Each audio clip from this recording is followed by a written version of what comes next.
बाप्पाच्या विसर्जनाची तर सगळी तयारी झाली आहे. त्याच्या नैवेद्यासाठी वाटली डाळीची रेसिपी करूयात. 4 ते 5 तास भिजत टाकलेली हरभऱ्याची डाळ. साहित्य: मिरची, कढीलिंब, आलं, लिंबू, साखर, थोडंसं जिरं, कोथिंबीर.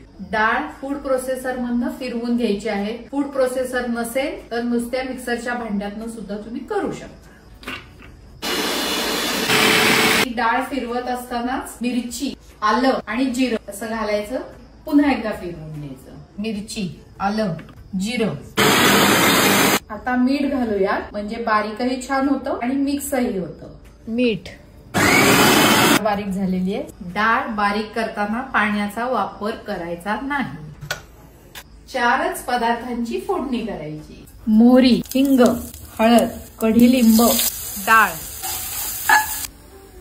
डाळ शिजायला तब्बल 5 ते 6 वाफा द्याव्या लागतात. एक वाफ 2 ते 3 मिनिटाची असते, म्हणजे डाळ छान शिजते. थोडीशी साखर. 5वी वाफ आहे. लिंबू पिळूया. डाळ शिजले, सुंदर दिसतेय. कोथिंबीर. वाटली डाळ तयार. एन्जॉय.